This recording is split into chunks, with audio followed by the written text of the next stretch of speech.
എൻ്റെ പേര് മനു മോഹൻ. ഞാൻ പത്തനംതിട്ടയിലെ കൊടുമണിൽ നിന്ന് വരുന്നു. ഞാൻ ഇവിടെ ഉടമ്പടി എടുക്കാനുള്ള സാഹചര്യം വിവരിക്കാം. എൻ്റെ വൈഫ് നേരത്തെ തൊട്ടേ യൂട്യൂബിൽ ഇവിടുത്തെ കൃപാസനത്തിലെ വീഡിയോസും എല്ലാം കണ്ട് പ്രാർത്ഥനയിൽ നേരത്തെ മുതലേ പ്രാർത്ഥന ചൊല്ലിക്കൊണ്ടിരുന്നു. പ്രാർത്ഥനയിലുണ്ടായിരുന്നു അവൾ. അപ്പം 2019 ഞങ്ങളുടെ കല്യാണം കഴിഞ്ഞത്. അതിനുശേഷം ഞങ്ങൾ കുട്ടികളെ നോക്കാൻ ശ്രമിച്ചിട്ട് കുട്ടികളൊന്നും ആയിരുന്നില്ല. ട്രീറ്റ്മെൻറ്റ് ഞങ്ങൾ കുറേ നോക്കി, 1.5 വർഷത്തോളം ട്രീറ്റ്മെൻറ്റ് നോക്കിയിട്ടും ഒന്നും ആയില്ല. അതിനുശേഷം ഞങ്ങൾ മാതാവിൻ്റെ പ്രാർത്ഥന എഴുതിയും അതുപോലെ തന്നെ പ്രതീക്ഷണ പ്രാർത്ഥനയും സായാഹ്ന പ്രാർത്ഥനയും ഞങ്ങൾ കുടുംബത്തോടൊപ്പം ചൊല്ലിയും സ്റ്റാർട്ട് ചെയ്തു ഞങ്ങൾ. അതിനുശേഷം പിന്നെ ഡോക്ടറെ കണ്ടു. അതിനുശേഷമാണ് ഞങ്ങൾക്ക് എന്താണ് കുഴപ്പമെന്ന് കണ്ടുപിടിക്കാൻ പറ്റിയത്. അവൾക്ക് ഹോർമോണിൻ്റെ പ്രശ്നമായിരുന്നു. അത് കണ്ടുപിടിച്ചതിന് ശേഷം 2ാമത്തെ മാസം തന്നെ ഞങ്ങൾ പ്രാർത്ഥനയെ സ്റ്റാർട്ട് ചെയ്ത് 2ാമത്തെ മാസം തന്നെ വൈഫ് പ്രഗ്നൻ്റായി. അതിനുശേഷം ഞങ്ങൾ വേറെ കോംപ്ലിക്കേഷനൊന്നും ഇല്ലാണ്ട് പൊയ്ക്കൊണ്ടിരുന്നു. അതുപോലെ ഡെലിവറി ടൈമിൽ ഞങ്ങളിതുപോലെ പെയിൻ വന്നിരുന്നില്ല. പെയിൻ ഇഞ്ചെക്റ്റ് ചെയ്തു. ഓപ്പറേഷൻ തിയേറ്ററിലേക്ക് പോയതിന് ശേഷം ഡോക്ടർ വേറെ കുഴപ്പമൊന്നും ഉണ്ടായിരുന്നില്ല എന്നാണ് പറഞ്ഞ്. പെട്ടെന്ന് വന്നിട്ട് ഞങ്ങളുടെ അടുത്ത് പറഞ്ഞു, അവൾക്ക് നോർമലാകാൻ സാധ്യത കുറവാണ്, അതുകൊണ്ട് ഒപ്പിട്ട് തരണം, മോസ്റ്റ്ലി ഓപ്പറേഷൻ C-സെക്ഷൻ ചെയ്യേണ്ടി വരും. അപ്പോൾ അത് കേട്ടപ്പോൾ തന്നെ ഞങ്ങൾക്ക് പെട്ടെന്ന് പേടിയായി. കാരണം ഇങ്ങനെ ഒപ്പിട്ട് തരണമെന്നൊക്കെ പറഞ്ഞു കഴിയുമ്പോഴത്തേക്ക് എന്താണെന്ന് നമുക്ക് ഇപ്പോൾ പെട്ടെന്ന് കേൾക്കുമ്പോൾ ഒരു പേടി വന്നു. അങ്ങനെ അന്ന് കേട്ട മാത്രയിൽ തന്നെ ഞാൻ മാതാവിൻ്റെ പ്രാർത്ഥന എഴുതാൻ തുടങ്ങി. പ്രാർത്ഥന കണ്ടിന്യൂസ് 7 തവണ എഴുതി കഴിഞ്ഞ് പുറത്ത് ഇറങ്ങി എന്താവെന്ന് അറിയില്ല. ഇറങ്ങി കഴിഞ്ഞപ്പോൾ തന്നെ സിസ്റ്റർ അവിടുന്ന് കൈ കൊണ്ട് കാണിച്ചു. അപ്പോൾ അന്ന് എനിക്ക് മനസ്സിലായില്ല. ഒരു 5 മിനിറ്റിന് ശേഷം ഡോക്ടറും സിസ്റ്ററും കൂടെ അടുത്ത് വന്ന് കുഞ്ഞിനെ കൈ തന്നിട്ട് പറഞ്ഞു ഒരു കുഴപ്പമുണ്ടായില്ല, നോർമൽ തന്നെ ആയിരുന്നു. ഫ്ലൂയിഡ് ഇച്ചിരി കൂടുതലുണ്ടായിരുന്നതുകൊണ്ട് ഉള്ള കോംപ്ലിക്കേഷൻ മാത്രമേ ഉണ്ടായിരുന്നുള്ളൂ, വേറൊരു പ്രശ്നം ഉണ്ടായിരുന്നില്ല. അന്ന് തൊട്ട് എനിക്ക് മാതാവിനോടുള്ള വിശ്വാസം കൂടി. അതിന് ശേഷം വന്ന് ഞാനിവിടെ ഉടമ്പടി സെപ്റ്റംബർ 9 2023 എടുത്തു. 2023 എടുത്തതിന് ശേഷം എനിക്കതുപോലെ ഇൻ്റർവ്യൂ, ഞാൻ എയർ ഇന്ത്യയിലെ ടെക്നീഷ്യനായിട്ടാണ് വർക്ക് ചെയ്യുന്നത്. ഒരുപാട് വർഷത്തെ എക്സ്പീരിയൻസ് ഉണ്ടായിട്ടും ഒരുപാട് തവണ പുറത്തേക്ക് നോക്കാൻ വേക്കൻസിക്കെല്ലാം ട്രൈ ചെയ്തിട്ടും ഒന്നും ശരിയായിരുന്നില്ല.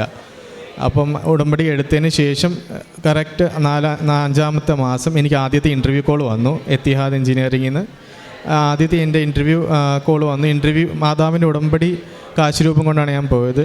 ആ ഇൻ്റർവ്യൂ കഴിഞ്ഞു. നല്ല രീതിയിൽ തന്നെ ഇൻ്റർവ്യൂവിൽ പങ്കെടുക്കാൻ എനിക്ക് പറ്റി. അപ്പോൾ അതിനുശേഷം പിന്നീട് 1 മാസത്തോളം ഒന്നും അറിയിപ്പൊന്നും ഉണ്ടായിരുന്നില്ല. പിന്നെ ഒരു 2 മാസത്തിന് ജൂൺ ആയപ്പോഴത്തേക്കും എനിക്ക് കോൾ വന്നു, നിങ്ങൾ സെലക്റ്റായി, ബാക്കി പ്രോസസ്സിങ് ഇവിടുത്തെ സ്റ്റാർട്ട് ചെയ്യുന്നുണ്ട് എന്ന് പറഞ്ഞിട്ട് ഒരു കോൾ വന്നു. അങ്ങനെ പ്രോസസ്സിങ് എല്ലാം സ്റ്റാർട്ട് ചെയ്ത് കഴിഞ്ഞ 2023 സെപ്റ്റംബർ 18 എനിക്ക് അബുദാബിയിൽ എത്തിഹാദ് എഞ്ചിനീയറിങ്ങിൽ ജോലിക്ക് കയറാൻ സാധിച്ചു മാതാവിൻ്റെ അനുഗ്രഹത്താൽ. ഞാൻ മുടങ്ങാണ്ട് തന്നെ പ്രാർത്ഥന ചൊല്ലുകയും അതുപോലെ തന്നെ ഡെയിലി സാക്ഷ്യം കേൾക്കുകയും എല്ലാം ചെയ്യുമായിരുന്നു.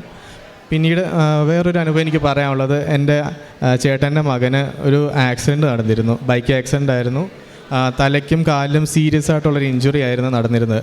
അറിഞ്ഞ മാത്രമേ ഞാൻ അന്ന് അബുദാബിയിലായിരുന്നു. അപ്പോൾ ഇതുപോലെ വിളിച്ചു പറഞ്ഞപ്പോഴത്തേക്കും ഞാൻ അപ്പം തന്നെ മാതാവിനോട് പ്രാർത്ഥിച്ചു, മാതാവേ ഒരു കുഴപ്പം കൂടാണ്ട് എനിക്ക് അവനെ തരണേ, ഞാൻ ഇവിടെ വന്ന് സാക്ഷ്യം പറഞ്ഞോളാമേ, എനിക്ക് നേരിട്ട് ഒന്ന് കാണാൻ പറ്റില്ല, ഞാൻ എന്നാലും തൈലവും ഉപ്പും അതുപോലെ തന്നെ കാശുരൂപവും തേനും എല്ലാം വെച്ചിട്ട് ഞാൻ തലയിലും കാലും അവനെ സങ്കല്പിച്ച് തന്നെ എൻ്റെ ദേഹത്ത് തന്നെ ഞാൻ പ്രാർത്ഥിച്ചുകൊണ്ടിരുന്നു. അപ്പോൾ ഒരാഴ്ച സീരിയസ് ഒരു 5 സർജറിയോളം വേണ്ടി വന്നിരുന്നു. അതുപോലെ ഒരുപാട് പൈസ 10-16 ലക്ഷം രൂപയോളം ട്രീറ്റ്മെൻറ്റിനായിട്ട് വേണ്ടി വന്നു. മാതാവിൻ്റെ എല്ലാവരും സഹായത്താൽ ഒരു പൈസ എല്ലാം സമാഹരിച്ച് ഓപ്പറേഷൻ കുഴപ്പമില്ലാണ്ട് നടന്നു. ഇപ്പം കഴിഞ്ഞ ആഴ്ച അവൻ തിരിച്ച് വീട്ടിലെത്തി. പ്ലാസ്റ്റിക് സർജറി എല്ലാം കഴിഞ്ഞു. ഇപ്പോൾ ഒരു കുഴപ്പമില്ല, നല്ല രീതിയിൽ തന്നെ പോകുന്നു. കാലിന് ചെറിയ ഫിസിയോതെറാപ്പിയുടെ ആവശ്യമുണ്ട്. പഴയ പോലെ അവൻ ജീവിതത്തിലേക്ക് തിരിച്ചു വന്നു മാതാവിൻ്റെ അനുഗ്രഹത്താൽ. അതുപോലെ തന്നെ പ്രേക്ഷിത പ്രവർത്തനം ഞാൻ ചെയ്യുന്നത് പത്രവിതരണം, ആശുപത്രികളിലും രോഗികളായുള്ളവരെയും പോയി കണ്ട് നേരിട്ട് പത്രവിതരണം നടത്തും. അതുപോലെ തന്നെ എല്ലാ മാസവും മുടങ്ങാണ്ട് തന്നെ എല്ലാവർക്കും ഓൺലൈനായിട്ടും രോഗികളായിട്ടുള്ളവർക്കും ആവുന്ന രീതിയിൽ തന്നെ ഇപ്പം മാതാവിൻ്റെ അനുഗ്രഹത്താൽ നല്ല രീതിയിൽ തന്നെ എനിക്കെല്ലാം ചെയ്യാൻ പറ്റുന്നുണ്ട്. അതുപോലെ തന്നെ മറ്റൊരു കാര്യം, എനിക്ക് ഇൻ്റർവ്യൂവിൻ്റെ സമയം 3 മണിയെന്നായിരുന്നു പറഞ്ഞിരുന്നത്. അപ്പോൾ ഒരു ഓൺലൈൻ ഇൻ്റർവ്യൂ ആയിരുന്നു. അപ്പം 3 മണിക്ക് പകരം ഞാനൊരു 2:15 അമ്മയുടെ ഉടമ്പടി കാശുരൂപമായിട്ട് കയ്യിൽ ഇങ്ങനെ ഇരുന്നു. അതെനിക്ക് മാതാവ് തോന്നിപ്പിച്ചാണെന്നാണ് എൻ്റെ വിശ്വാസം ഇപ്പോഴും. 2:15 മുതൽ ഞാൻ ജസ്റ്റ് നേരത്തെ പ്രിപ്പയർ ചെയ്തിരിക്കാമെന്ന് കരുതി ഓൺലൈൻ കയറിയിരുന്നു. കറക്റ്റ് 3 മണിയെന്ന് പറഞ്ഞ ഇൻ്റർവ്യൂ കറക്റ്റ് 2:30 ആയപ്പം പാനലിലുള്ളവരെല്ലാവരും ഓൺലൈനിൽ വന്നു. 2:30 എന്നുള്ളത് വിശുദ്ധ ബഹുമാനപ്പെട്ട ജോസഫ് അച്ഛന് അമ്മയുടെ ദർശനം ലഭിച്ച അതേ സമയത്ത് തന്നെ എൻ്റെ ഇൻ്റർവ്യൂ ലഭിച്ചു. അത് ആ ഒരു സംഭവം നടന്നപ്പോൾ തന്നെ എൻ്റെ മനസ്സിൽ എന്തോ വല്ലാത്തൊരു ഇതായിരുന്നു. ഉടമ്പടി കാശ് രൂപമായിട്ട് കൈയിരുന്നു. ഇൻ്റർവ്യൂ കഴിഞ്ഞപ്പോൾ തന്നെ ഇൻ്റർവ്യൂവർ പറഞ്ഞു ഓക്കെ വി ആർ സാറ്റിസ്ഫൈഡ്. അത് കേട്ടപ്പോൾ തന്നെ ഉറപ്പിച്ച അമ്മയുടെ അനുഗ്രഹം തന്നെയാണിത്. അല്ലെങ്കിൽ 3 മണിക്ക് മാത്രം കയറിയിട്ടിരുന്ന ഞാൻ ഒരു കാരണവശാലും 2:30 കയറിയിരിക്കില്ല. പിന്നെ അതുപോലെ തന്നെ സാക്ഷി പ്രവർത്തനം, പത്രവിതരണം, അതുപോലെ തന്നെ എല്ലാ മാസവും രോഗികളെ എല്ലാവരും പൈസയായിട്ട് എല്ലാ മാസം സഹായിക്കുന്നുണ്ട്. പിന്നെ എൻ്റെ ഒരു കൂട്ടുകാരന് ബ്ലഡ് ക്യാൻസർ രോഗമാണ് ഇപ്പം. അപ്പോൾ അവൻ്റെ ട്രീറ്റ്മെൻറ്റും എല്ലാ കാര്യങ്ങളും ഞാനും എൻ്റെ സുഹൃത്തും കൂടിയാണ് ഇപ്പോൾ ചെയ്തുകൊണ്ടിരിക്കുന്നത്. അവനും മാതാവിൻ്റെ സന്നിധിയിൽ എത്രയും വേഗം സാക്ഷ്യപ്പെടുന്ന ഞാൻ സാക്ഷ്യം പറയാമെന്ന് പറഞ്ഞിട്ടുണ്ട് രോഗം ഭേദമായി കഴിഞ്ഞിട്ട്. പിന്നെ രാവിലെയും വൈകിട്ടും മധ്യസ്ഥ പ്രതീക്ഷീകരണ പ്രാർത്ഥനയും സായാഹ്ന പ്രാർത്ഥനയും മുടങ്ങാണ്ട് തന്നെ ഇപ്പോഴും കൊണ്ടുപോകുന്നുണ്ട്. ഇത്രയേറെ നന്ദിയും സൗഭാഗ്യവും തന്ന മാതാവിനും തിരുമകനും ഒരുപാട് നന്ദി ഞാൻ രേഖപ്പെടുത്തുന്നു. നന്ദി. അവൻ്റെ നാമത്തിൽ വിശ്വസിക്കുന്നവർക്കെല്ലാം കൃപയ്ക്കുമേൽ കൃപ.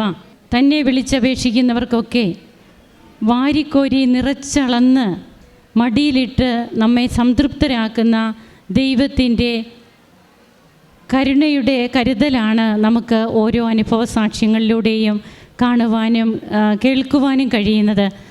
ഈ മകൻ്റെ സാക്ഷ്യത്തിൽ തനിക്ക് എങ്ങനെയാണ് സാധാരണ നമ്മൾ കുട്ടികളുമായിട്ട് വന്നിട്ടാണ് സാക്ഷ്യം പറയിക്കുക. എന്നാൽ ഉടമ്പടി എടുക്കുന്നതിന് മുൻപ് തന്നെ പ്രത്യക്ഷീകരണ പ്രാർത്ഥന ചൊല്ലുവാൻ തുടങ്ങി. അതുപോലെ യൂട്യൂബിൽ ബഹുമാനപ്പെട്ട VP ജോസഫ് അച്ഛൻ്റെ ധ്യാനങ്ങളൊക്കെ തൻ്റെ വൈഫാണ് കൂടിക്കൊണ്ടിരുന്നത്. അങ്ങനെയാണ് അവർക്ക് എന്താണ് യഥാർത്ഥത്തിലുള്ള പ്രോബ്ലം എന്ന് കണ്ടുപിടിക്കുവാനൊക്കെ സാധിച്ചതെന്നാണ് നാം കേട്ടത്. അങ്ങനെ തങ്ങൾക്കൊരു കുട്ടി ലഭിക്കുന്നു. അത് ഡെലിവറിയുടെ സമയത്തുണ്ടായിരുന്ന കോംപ്ലിക്കേഷൻസ്, അതിനുമൊക്കെ ഈ മകൻ നന്മ നിറഞ്ഞ മറിയമേ എന്ന പ്രാർത്ഥന അതാണ് തനിക്ക് അറിയാമായിരുന്നത്. അത് പുസ്തകം നോക്കി എഴുതുമായിരുന്നു എന്നാണ് നാം കേട്ടത്. അപ്പോൾ തന്നെ ഇത് ഓപ്പറേഷൻ കൂടാതെ സക്സസ് ആകില്ല എന്ന് പറഞ്ഞ ഡോക്ടർ പെട്ടെന്ന് തന്നെ വന്ന് കുഞ്ഞിനെ കയ്യിൽ കൊടുക്കുകയാണെന്നാണ് നാം കേട്ടത്. അപ്പോഴെല്ലാം തനിക്ക് കൂടുതൽ വിശ്വാസം വന്നു. പിന്നീടാണ് ഇവിടെ വന്ന് ഉടമ്പടി എടുക്കുകയും എത്രയോ എക്സ്പീരിയൻസ് ഉണ്ട്, എത്രയോ നാളത്തെ എക്സ്പീരിയൻസ് ഉണ്ട്. എന്നാൽ പലയിടത്തേക്കും ഒരു വിദേശ ജോലിക്ക് വേണ്ടിയിട്ട് പല നാളുകളായി പരിശ്രമിക്കുന്നു. അതൊന്നും ലഭിച്ചില്ല. ഉടമ്പടി എടുത്തതിന് ശേഷം പെട്ടെന്ന് തന്നെ തനിക്കൊരു ജോലി സാധ്യതയുണ്ടായി എന്നാണ് പറയുക. അതും അമ്മ പ്രത്യക്ഷപ്പെട്ട 2:30 ആ സമയത്തിന് ഈ മകൻ്റെ ഇൻ്റർവ്യൂ 3 മണിക്കായിരുന്നെങ്കിൽ അമ്മ പ്രത്യക്ഷപ്പെട്ട സമയത്ത് തന്നെ ഈ മകൻ ഇൻ്റർവ്യൂവിന് വിളിച്ചു.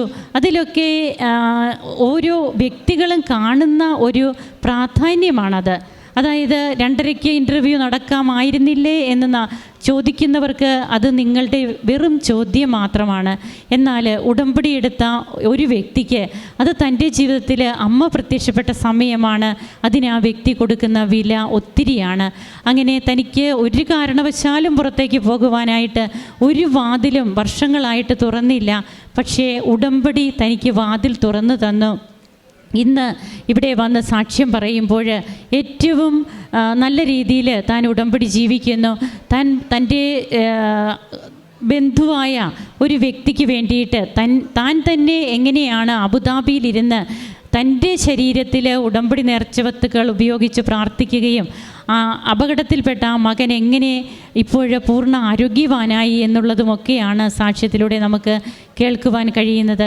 തൻ്റെ ജീവിതത്തിൽ കിട്ടിയ കൃപകൾക്ക് ഈ മകൻ നന്ദി പറയുമ്പോൾ നമുക്കും ദൈവത്തെ മഹത്വപ്പെടുത്താൻ കരങ്ങളടിച്ച് ഈശോയ്ക്കും അമ്മയ്ക്കും നമുക്ക് നന്ദി പറയാം. അത്യപൂർവ ദൈവാനുഭവങ്ങൾ ഇനി നിങ്ങൾക്കും സ്വന്തം.